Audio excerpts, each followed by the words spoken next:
Hello दोस्तों, welcome to your educational channel मेरा classes में आपका बहुत बहुत स्वागत है।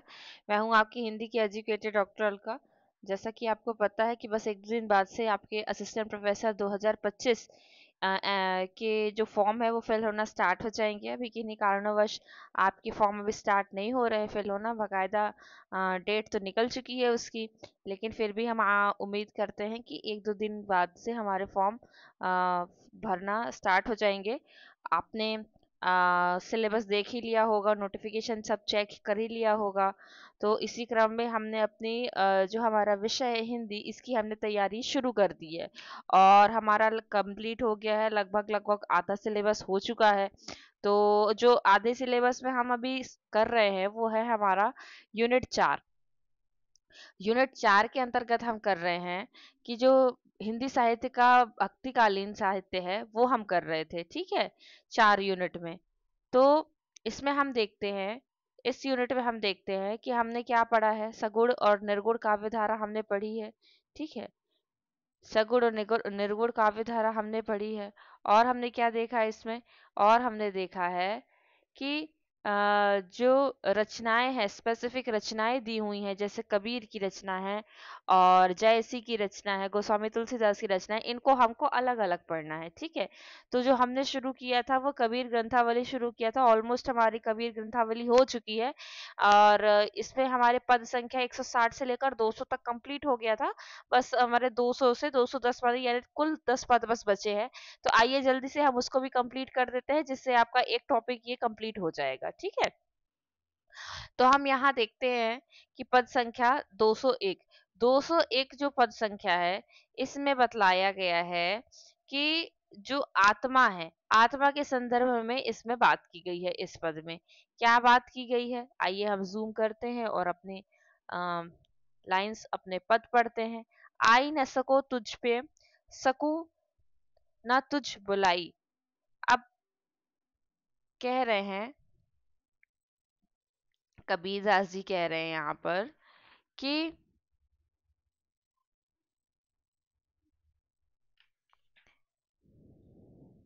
ये हमने कर लिया था। ठीक है, दुखिया दास कबीर है जाके अरो भी, हाँ ये हमने कर लिया था। अब हम यही यही वाला कर रहे हैं कि आई सको ना तुझ पे, सकूं ना तुझे बुलाई। कि आत्मा के संदर्भ में कहते हैं कि मैं तेरे पास ना तो आ सकती हूँ और ना ही तुझे अपने पास बुला सकती हूँ। मैं क्यों? क्योंकि मैं माया में लिप्त हूँ। ठीक है, क्यों? क्योंकि मैं माया में लिप्त हूँ, इसलिए ना तो मैं तुम्हारे पास आ सकती हूँ, ना तो मैं तुझे बुला सकती हूँ। और परमात्मा, हे परमात्मा, तुम हमारे हृदय को विरह में तपा तपा कर जला डालोगे। ठीक है, हे परमात्मा, तुम हमारे हृदय को आ, विरह में तपा तपा कर जला डालोगे, हमें मार डालोगे। ठीक है, मार डालोगे। मैं यह तन जलाकर राख कर देना चाहता हूँ, ताकि मेरे शरीर रूपी ईंधन का धुआं आकाश में फैलेगा तो संभव है कि राम मेरे प्रति संवेदनशील होकर मेरी आत्मा की आग को शांत करेंगे।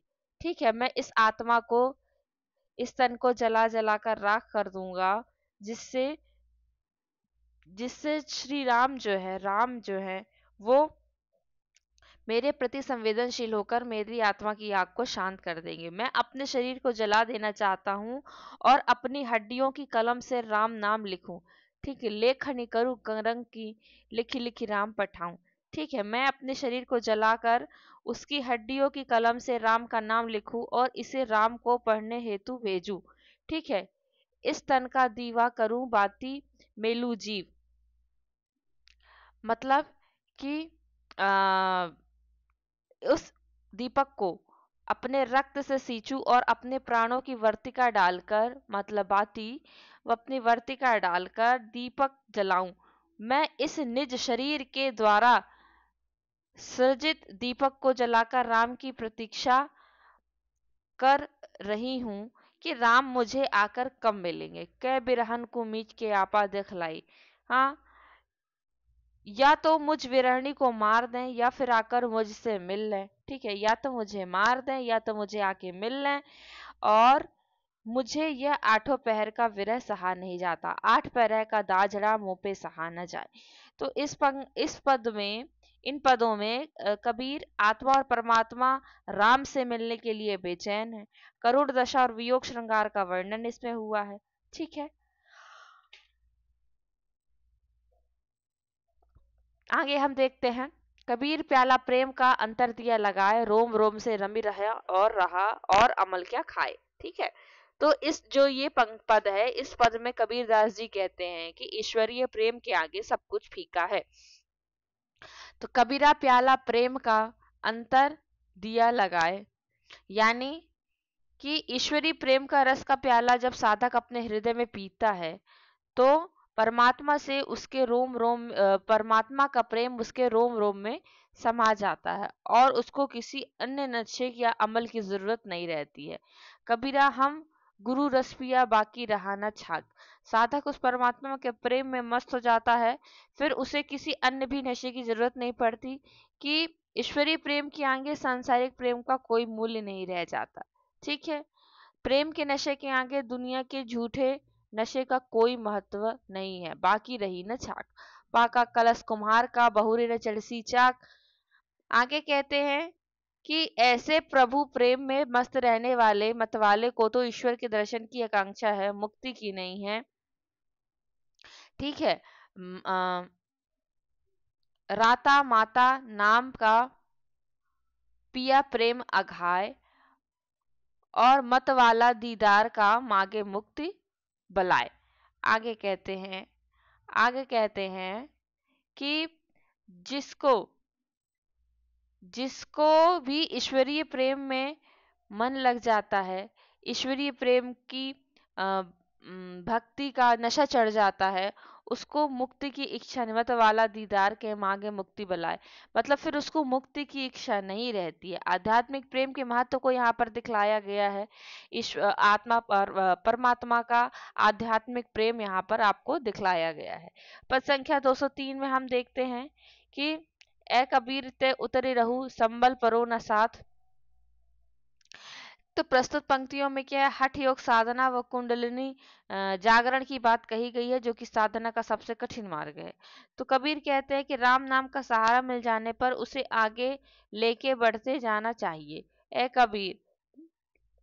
कबीर तय उतरी रहू संबल परो न साथ, कि न सहारा घटे और न ही पैर थकने चाहिए। ऐसा होने पर प्राण दूसरे के हाथ में होने पर भी तू अपने लक्ष्य को अवश्य प्राप्त कर लेगा। तेरी मंजिल ब्रह्मरंध्र रूपी शिखर पर है, वहां पहुंचने का मार्ग अत्यंत अत्यंत चिकना है, जहां चींटी तक के पैर नहीं टिकते हैं। ठीक है, सिलहली गैल है सिलहली गैल, ये गैल है सिलहली गैल।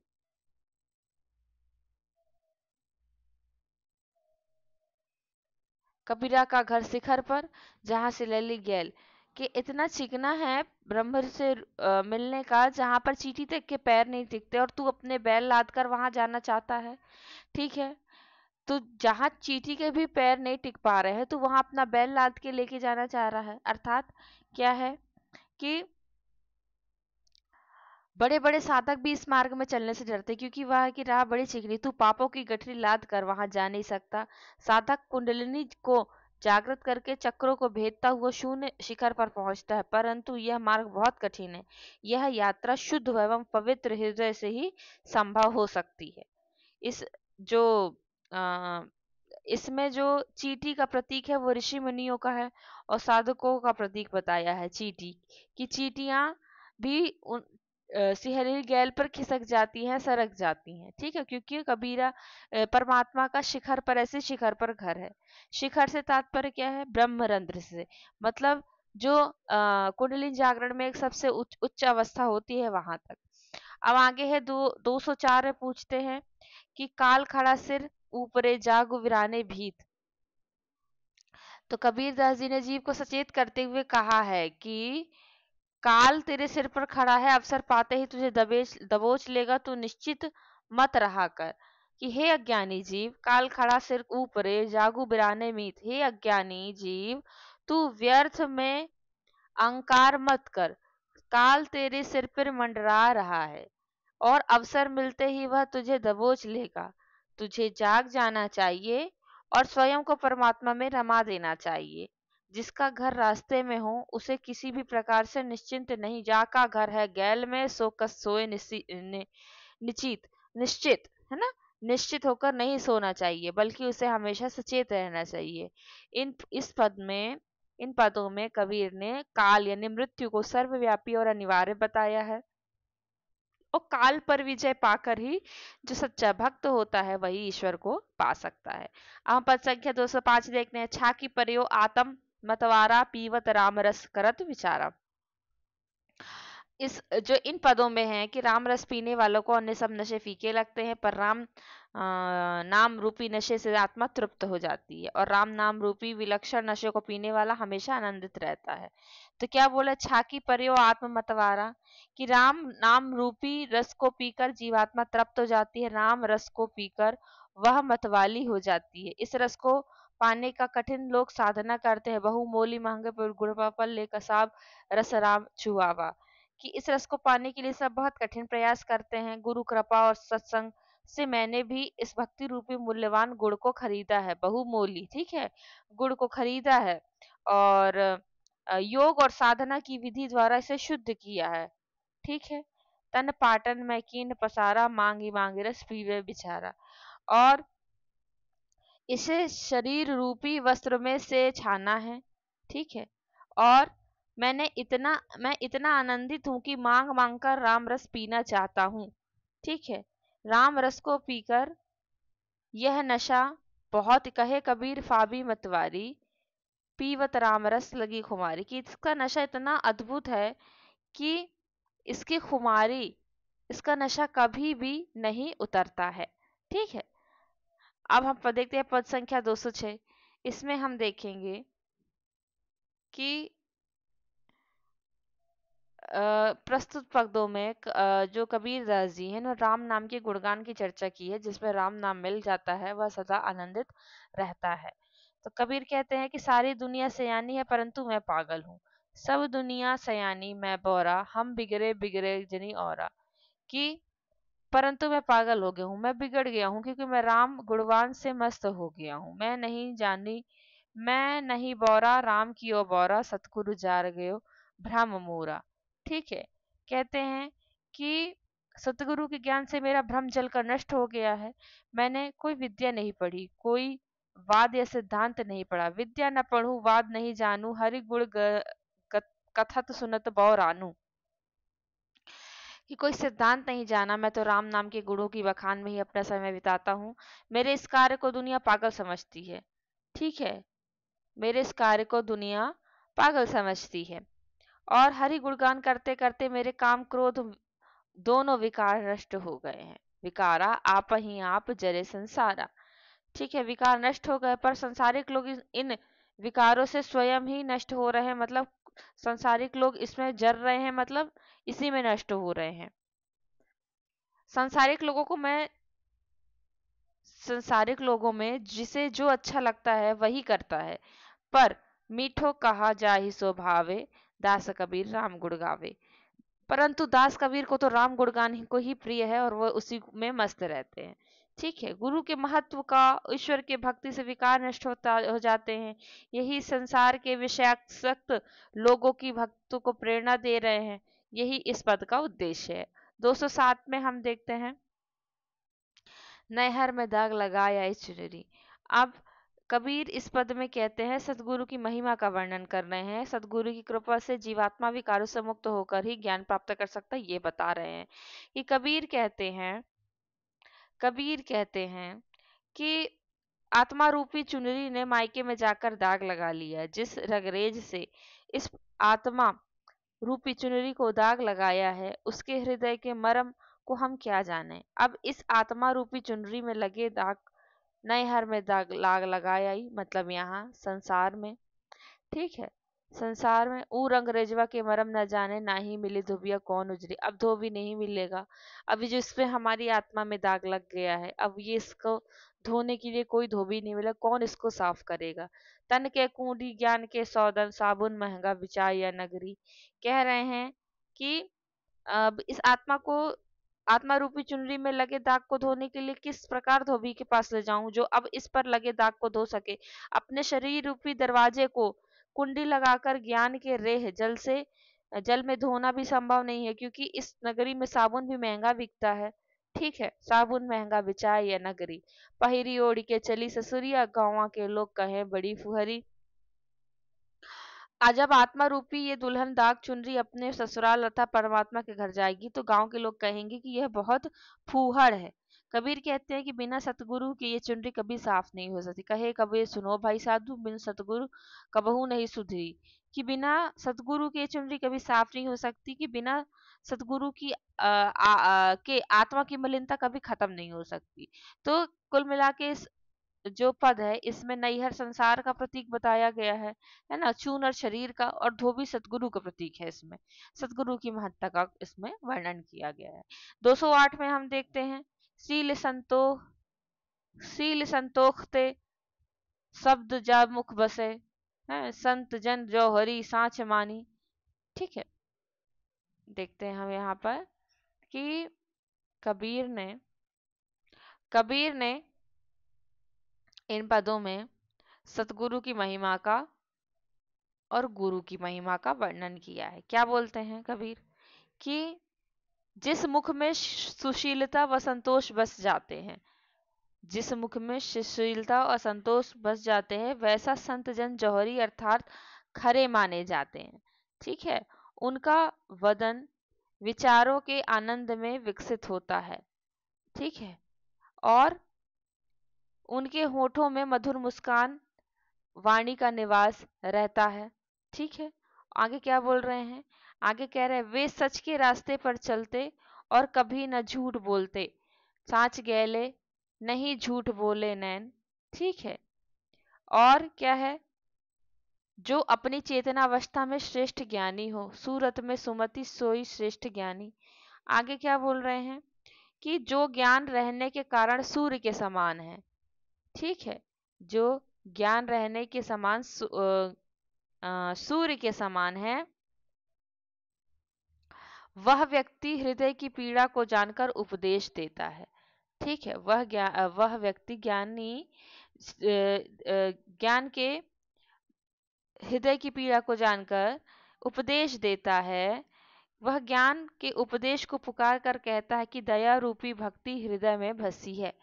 ठीक है, दया रूपी भक्ति हृदय में बसी है, और जिसके दोनों ध्रुवों के मध्य एक रस व्याप्त रहता है। और ते छोड़ लो एक रस रहत, ऐसा जन जगत में बिरले प्राणी। इस एक रस व्याप्त ऐसे व्यक्ति इस सृष्टि में जगत में विरले ही मिलते हैं। इस जगत में ठग बेईमान लोग भरे हुए हैं, ठग बटवार संसार माँ भरी रहे, हंस की चाल कहाँ काग जानी। आगे कहते हैं कि ठग बेईमान लोग भरे हुए हैं जो कौवे के रूप में रहकर हंस की चाल चलते हैं। उन लोगों को क्या कहें जिनके हृदय में घात भरा हुआ है। चपल और चतुर है बन के चीकने, बात में ठीक पे कपट ठानी, कहाँ तेरे सो कहो दया, जिनके घट घाटे बहु बकुल ध्यानी। आगे कह रहे हैं कि उन लोगों को क्या कहें जिनके हृदय में घात भरा है और बकुले जैसा व्यवहार करने लगे हैं। दुर्मति जीव की दुविधा कभी नहीं छूटती है, दुर्मति जीव की दुविधा छूटे नहीं। ठीक है, नहीं छूटती, और वह जन्म जन्म के जन्मों तक नरक में ही सड़ता रहता है, जन्म जन्मांत पड़त नरक खाली। हाँ, काग कुबुद्धि सुबुद्धि पावे कहाँ। अब बोलते हैं आगे कि काग व्यक्ति सद्बुद्धि कहाँ पाता है, कहाँ पाता है सद्बुद्धि, उसकी वाणी कटु होती है, उसके शरीर में अग्नि के पुंज होते हैं। ठीक है, शीतलता नहीं होती, अग्नि के पुंज शीतलता तन नाही, शीतलता नहीं होती। ऐसे लोगों को अमृत और विष एक जैसे लगते हैं। ठीक है, कबीर कहते हैं कि उनके हृदय में सत्य की चाल नहीं चल सकती। कबीर कहते हैं कि सत्य की चाल नहीं चल सकती है, और सावधान होकर पानी हमेशा छानकर पीना चाहिए। सुकृतियो सत्य की चाल सांची नहीं, काग बक अधम कौन खानी। बकुला और काग की बात कही है। कहे कबीर को सुधर जन जौहरी, सदा सावधान पिए नीर छानी। कहते हैं कि सावधान होकर पानी हमेशा छान कर पीना चाहिए, अर्थात सोच समझकर सावधानी से कार्य करना चाहिए। अब इसमें गुरुओं की महिमा बताई गई है कि गुरु कैसे होते हैं और व्यक्ति को क्या, जीवात्मा को कैसा होना चाहिए। गूढ़ गूढ़ शब्दों का इसमें प्रयोग किया गया है इन पदों में। अब हम देखते हैं पद संख्या 209। अपनौपो आप बिसरो जैसे सुनहा कांच के। अच्छा, ये जो है ना, ये वाली लाइन, ये आपको एमपीपीएससी असिस्टेंट प्रोफेसर 2025 में 2022 में से क्वेश्चन आया था, इसका मतलब पूछा गया था। ठीक है, इसीलिए आपको पद और शब्दार्थ पे ध्यान देना पड़ेगा, आपको समझना पड़ेगा। अगर आपको, मैंने कल भी बोला था जब हमारा हो रहा था, तो अगर आपको समझ में नहीं आता तो आप जरूर इनके जो अर्थ है ना उन पर ध्यान दीजिए। अब नॉर्मली क्या है, ये सदुक्कड़ी भाषा है तो कहीं ना कहीं हम इनको समझते हैं, थोड़ा शब्द का चेंज हो जाता है। ठीक है, तो हम इनको समझते हैं, पर अगर आपको फिर भी समझ में नहीं आ रहा तो आप प्लीज इनके आंसर मतलब शब्दार्थ देखिएगा। नहीं दिखे तो आप हमें कमेंट कीजिएगा, हम बताएंगे कि ये पूछा गया था। जैसे सुनहा कांच के अंतर, है ना, इसका अर्थ पूछा गया था। तो कबीर कहते हैं कि जीवात्मा को उस स्थिति का वर्णन किया गया है जीवात्मा की, जब वह अपने सच्चे स्वरूप को ना जानकर इधर उधर व्यर्थ भटकती और कष्ट पाती है। तो क्या है, कहते हैं कि जीवात्मा इस संसार में आकर अपने आत्म स्वरूप को स्वयं ही भुला बैठी है। ठीक है, अपनों को आप ही विसारो। कैसे? वह उस परमात्मा का अंश है, उसके जीवन का उद्देश्य उसे परमात्मा में मिलकर अद्वैत हो जाना है। अज्ञान और भ्रम में लिप्त होने के कारण वह इस बात को भूल गया है कि उसकी स्थिति उस कुत्ते के समान है जो कांच घर में अपने ही प्रतिबिंब को देखकर भ्रम के वशीभूत होकर उसे दूसरा कुत्ता समझ लेता है। जैसे सुनहा कांच मंदिर में भरमत भूखी मरो। अब देखो, अगर इसमें ये पूछा गया था कि सोनहा कांच, सोनहा का मतलब क्या है, जिसको थोड़ा बहुत अगर ये लाइन पता होती तो यहाँ यहाँ आ रहा है भूख। भूख यानी भौंकना, है ना। सोनहा, ये तो ये कुत्ते के लिए यूज किया गया था। तो उस कुत्ते के समान है जो कांच के घर में अपने प्रतिबिंब को देखकर भ्रम वशीभूत होकर दूसरा कुत्ता समझकर भौंकने लगता है और उसे भगाने के लिए भौंक भौंक कर मर जाता है। तो उसका भ्रम दूर नहीं होगा जब तक वह वास्तविकता से परिचित नहीं होगा। जिस प्रकार शेर कुएं के जल में अपनी ही परछाई देकर, जो केहरी, केहरी मतलब शेर होता है, जो केहरी वपु निरख कूप जल प्रतिमा देख पर्यो, कि जैसे शेर कुएं के जल में अपनी प्रतिमा देखकर, अपनी परछाई देखकर दूसरा शेर समय से कुएं कूद पड़ता है और आत्मविनाश कर लेता है। तथा ऐसे ही मदगज फाटिक शिला पर दसननि अन्न अरो, मतलब ऐसे ही क्या हुआ कि जो मदमस्त हाथी है स्फटिक शिला को अपना प्रतिद्वंदी समझकर उससे युद्ध करने के लिए दांतों को अड़ा देता है। ये दोनों भूल जाते हैं कि यह उनका भ्रम है और इससे वे अपना ही अहित कर रहे हैं। ठीक है, वो ये नहीं समझ रहे हैं कि इससे हमारा ही हित है, क्योंकि वे भ्रम में पड़े हुए हैं। अज्ञानता और भ्रम के वशीभूत होकर आत्मविनाश में जीवात्मा की स्थिति उस बंदर के समान है। कह कबीर नलिन के सुनवा तो ही कन पकड़ो। हाँ, मर कर ये मुट्ठी ना स्वाद बिसरे घर का नटत फिरो, यही है क्या कि उस बंदर के समान है जो तंग मुंह वाले घड़े में हाथ डालकर मुट्ठी वस्तु में भर लेता है, पर भरी मुट्ठी होने के कारण हाथ बाहर नहीं निकाल सकता। मतलब कि पकड़ा जाता है और कलंदर उसे डोरे बांधकर घर घर नचाने को विवश करता है। जीवात्मा, जीवात्मा भी सांसारिक विषय भोग के स्वाद में तिरस्कार नहीं कर पाता और मोह माया फंसकर आवागमन के बंधन में पड़ा हुआ नाचता है। कह कबीर नलिनी की सुनवा तो ही कौन पकड़े। तो कबीर कहते कि हे जीवात्मा, तेरी स्थिति उस तोते की भांति है जो गिरने के भ्रम में डाल को मजबूती से पकड़े रहता है और शिकारी के द्वारा पकड़ लिया जाता है। भाव यह है, भाव यह है कि संसार ने जीवात्मा को नहीं पकड़ रखा, बल्कि जीवात्मा ने संसार को पकड़ रखा है। जिस दिन इस भ्रम से उसको मुक्ति मिल जाएगी, उसी दिन वह इस विषयों की आसक्ति से मुक्त होने लगेगा। ठीक है, अब हम देखते हैं पद संख्या अच्छा 209 210, अभी 209 210 हमको अभी देखना पड़ेगा। एक वो शायद यहाँ पर रह गया 210, ऑलमोस्ट आपका कंप्लीट ही है, बस एक ही पद बचा है। तो वो जो हम नागमती वियोग खंड करेंगे हम तब आपको बता देंगे।